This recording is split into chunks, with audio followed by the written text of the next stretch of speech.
नमस्कार, मैं रिपोर्टर अतुल अग्रवाल और आप देख रहे हैं खबरें हालात शहर हल्द्वानी से। हमारा यूट्यूब चैनल हालात शहर सब्सक्राइब करें, बेल आइकॉन दबाना ना भूलें और देखते रहें खबरें हल्द्वानी से। और मेरा उद्देश्य ये था कि आम आदमी पार्टी चूंकि नेक नियत और पारदर्शिता के साथ काम करती है, तो आम आदमी पार्टी को जिले के अंदर में एक सांगठनिक रूप से मजबूत ढांचा तैयार करूं, ये मेरा उद्देश्य था। लेकिन मुख्य बात इस बीच कोरोना काल में जो हमने परिस्थितियां बिगड़ती हुई देखी है, इस बीच कोरोना काल में जो हमने तरह जनता के बीच में होती हुई देखी है, उससे हमारा मन बहुत व्यथित है। और आज यह स्पष्ट करने के लिए कि मैं कालाडूंगी विधानसभा से एक प्रत्याशी के रूप में अपनी दावेदारी निश्चित कर रहा हूं, यह आप सभी लोगों से मैंने कहना है।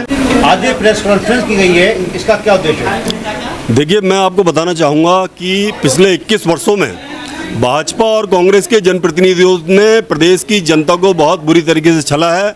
आज चूँकि आज का जो हमारी पत्रकार वार्ता है वो इत्तेफाक रखती है 60 कालाडूंगी विधानसभा से, तो कालाडूंगी विधानसभा के विषय में मैं इतना कहना चाहूँगा कि 21 वर्षों में जिस विकास के आयामों पर कालाडूंगी विधानसभा को आगे होना चाहिए था, अभी कोरोना काल में सारी स्थितियाँ स्पष्ट हो गई हैं। हमारे जनप्रतिनिधि कहीं भी जनता की अपेक्षाओं पर खरे नहीं उतरे हैं। कालाडूंगी विधानसभा में कोई आइसोलेशन सेंटर तक की ये व्यवस्था नहीं कर पाए हैं। एक अदद एम्बुलेंस की व्यवस्था इनके द्वारा नहीं की गई है।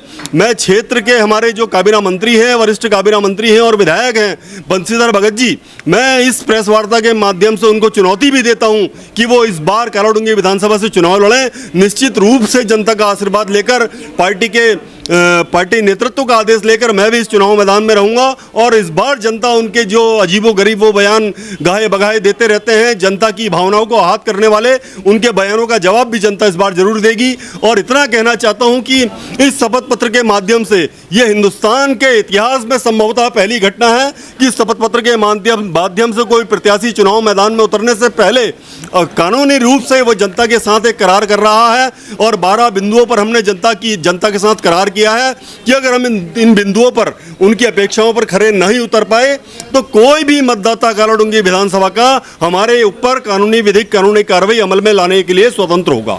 बात करते हैं, विगत कुछ महीने पहले पूर्व मुख्यमंत्री हरीश रावत के द्वारा प्रदेश की जनता को फ्री विद्युत, लाइट और पानी देने की बात की गई थी।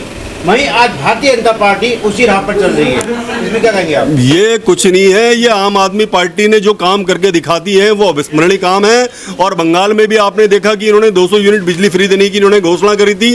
अब ये आम आदमी पार्टी का जो भी एजेंडा है उसको कॉपी कर रहे हैं। इन्हें पता है कि जनता के अगर हम, लेकिन ये इनके खाली झूठे वायदे हैं, ये कुछ करने वाले नहीं हैं। आप सारी चीज़ें आप जानते हो, लेकिन आम आदमी पार्टी की कथनी और करनी में कोई अंतर नहीं है। आम आदमी पार्टी ने जो कहा है वो धरातल पर उन्होंने करके दिखाया है। तो निश्चित रूप से इन चीज़ों से कोई ये गुफा है, इन चीज़ों से कुछ होने वाला नहीं है। जो अगर जिस दिन आम आदमी पार्टी की सरकार आएगी, निश्चित रूप से जनता की सपने साकार होंगे, राज्य आंदोलनकारियों के सपने साकार होंगे। 42 शहादतों का मूल्य इस जनता ने जो चुकाया है, इस राज्य को प्राप्त करने के लिए 42 शहादतें जो इस प्रदेश की जनता ने दी है, वो शहादतें उन शहीदों के सपने साकार होंगे। और राज्य आंदोलनकारियों की अपेक्षा पर भी आम आदमी पार्टी पूर्ण रूप से खड़ी उतरेगी। मैं इस बात को आपसे कहना चाहता हूँ। वही बात की जाए, आम आदमी पार्टी का आजकल जो केंद्र बिंदु है धमुआ ढोंगा क्षेत्र है जी। पिछले कई महीनों से क्या पूरे विधानसभा अवसर में खाली धमुआ ढोंगा की समस्याएं दिखाई देती है आम आदमी पार्टी को?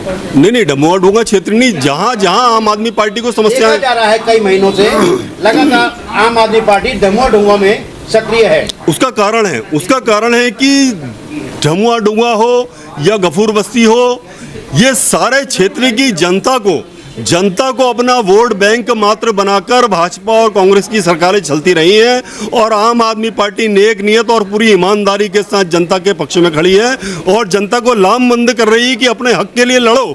ये हिंदुस्तान का इतिहास है, बगैर लड़े अपने हक हकूक हमें आज तक प्राप्त नहीं हुए हैं। जब तक लड़ेंगे नहीं तब तक जीतेंगे नहीं। इस बात को मैं आपसे कहना चाहता हूँ। एक अंतिम सवाल, जब से आम आदमी पार्टी ने प्रदेश में और जिले में कदम रखा है, तब से लगातार केवल प्रेस कॉन्फ्रेंसें कर रही हैं, जनता के बीच संपर्क कम हो पा रहा है, जनता का कहना है। देखिए, ये मेरी पहली पत्रकार वार्ता है जिलाध्यक्ष बनने के बाद। हमने कभी भी खबरों में आने के लिए हमने इस तरीके के कोई कार्यक्रम नहीं किए हैं। क्योंकि आज बहुत महत्वपूर्ण विषय था, इसलिए हमें प्रेस वार्ता करनी पड़ी है।